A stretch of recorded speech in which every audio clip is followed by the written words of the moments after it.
Hey comic book community, Longbox Love Affair here with another comic haul video.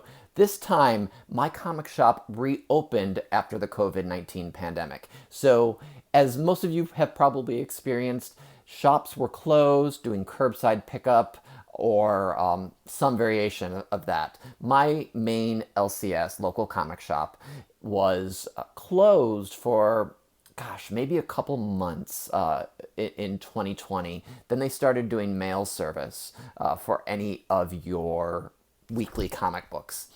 And then they opened up for curbside only. So I was doing curbside for a long time, and then 15 months later, they've reopened. Now, here's the thing: you don't know what's in that store when there's been 15 months of nothing going on. No one has been in there combing the racks. Hot books have come and gone. So what was on that rack? What was left over? My store doesn't have a lot of back issues typically, but this time they did. So what was in the back issue bin? What were the new comics that were still available for cover price? So I came back with a bit of a haul. And you can see some of them right away as I showed the pile. But I'm going to show you this comic haul. Spent way more than I expected, but I was the first one in the store the day they opened. And I've had these books sitting here waiting to show them off for you. I just haven't found the right time to film this video. So before I get any further into this haul, if you're new to my channel, hit that subscribe button, hit that thumbs up if you like this video. It helps with the algorithms and the search functions. And then feel free to leave a comment down below. I do my best to answer those as much as I can. So let's get into the new comics. These are the comics that are new, meaning they were not bagged. They were not anything higher than cover price for the most part. A couple of the variants I picked up that were on the shelf did have a higher price, and I was not told about that, which I was a little bummed about. But everything I bought was cover price or under $10 in terms of variant price. So I was surprised to see Something is Killing the Children #6 on that wall. This is the regular cover, and this is a killer run. This is a killer issue. #6 is on the shelf. I was surprised. This book came out in mid 2020, I think in the early summer. So it had stayed on that shelf for over a year. By the time they reopened, it was still there. No one had asked for it. Also found Thor #4. Cameo of the Black Winter. I have several different copies of this. #5 is the money book, but #4 does fetch a pretty penny, relatively speaking. And then #5, this is the third printing, right? Yes. Third printing. Some would argue that this is the first cover appearance of the Black Winter, which impersonates Thor in this issue. I love this cover. This is one that I had been specking on a bit. You never know. And it's still about a cover price book in general. I'm not a huge Star Wars collector, but I did pick these off the shelf, and these were roughly $7 to $9 each because they were retailer incentives. Star Wars High Republic #4, the retailer incentive, you can tell because it's an RI. And then #3. These are the Adventures books that came out through IDW, not through Marvel. Also picked up for slightly above cover price. This was the most expensive of the regular comics, and this was about $12. This is Batman 105, the design variant. I love the design variants in this Tinian run. I picked them up when I can. I don't have them all, but I have quite a few. Also picked up the variant cover for Avengers 44, where you see Echo as Phoenix. Echo took over the Phoenix Force. I have not read this issue. I have not been following the Avengers run. I do love Phoenix, so I wanted to check that out and see what happens. I was looking at the receipt for this one today. Once and Future #7. This is the Virgin Thank You variant.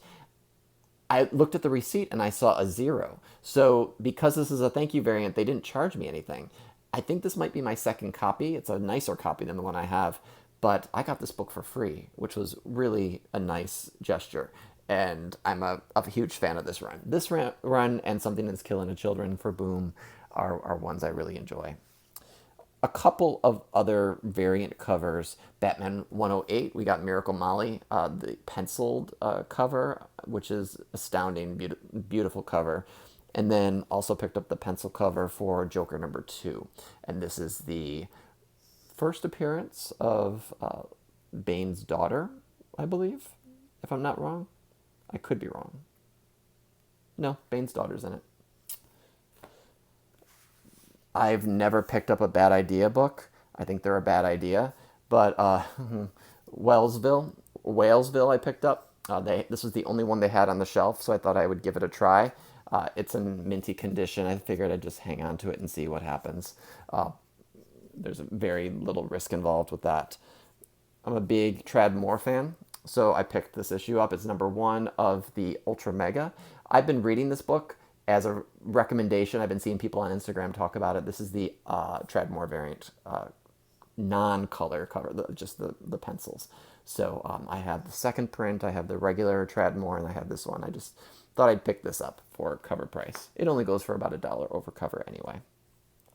Also, was surprised that they had these. Something is Killing the Children foil cover. So I didn't just get one. This is the local comic shop day variant. They had 2. And they're both really nice copies. I'm debating sending these into CGC because people seem to be interested in those. So those are the new comics on the shelf. I thought it was pretty lucky to find some of those books that were just sitting there.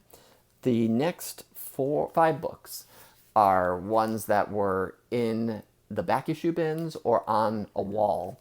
They don't, like I said, they don't have a whole lot of back issues, but they have been supplying them more and more lately. I think as collections come in, you just never know.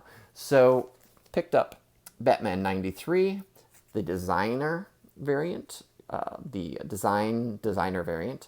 I picked this up for $20. This is a character I was really interested in the run. They discontinued his use pretty soon after he was introduced.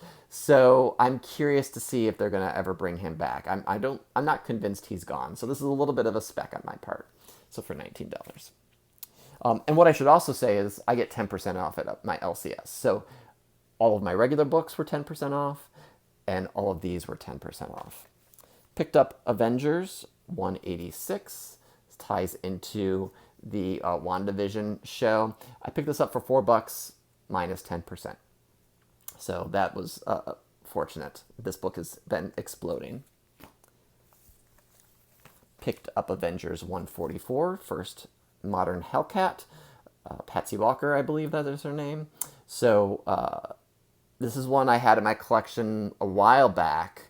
I found this book in my first mega haul for estate sales 3 years ago, and haven't had such success with estate sales lately until recently.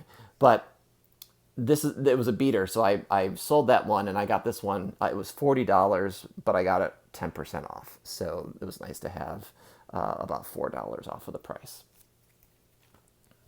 We're getting higher in key value here. King Size Avengers, Annual 10. First appearance of Rogue. This is a really minty copy. This was on the wall, and I saw it. I was like, I'll take a look at that. The spine has a couple of ticks, not many. The corners are sharp. First appearance of Rogue. You can't really see her there. We got Mystique on the cover, who is a hot commodity these days. But this is my second copy, probably the better of the 2 copies. I'll probably get this pressed and graded at some point in the near future. So, yeah. Last but not least, also on the wall, I found a book I've never seen on the wall. This book is, yes, it's it's essentially a cameo. It's the third issue with Silver Surfer in it. I don't even think Galactus is in this issue. I think he is defeated in the previous one. But this is this Fantastic 450, iconic cover. This is an upgrade copy for me.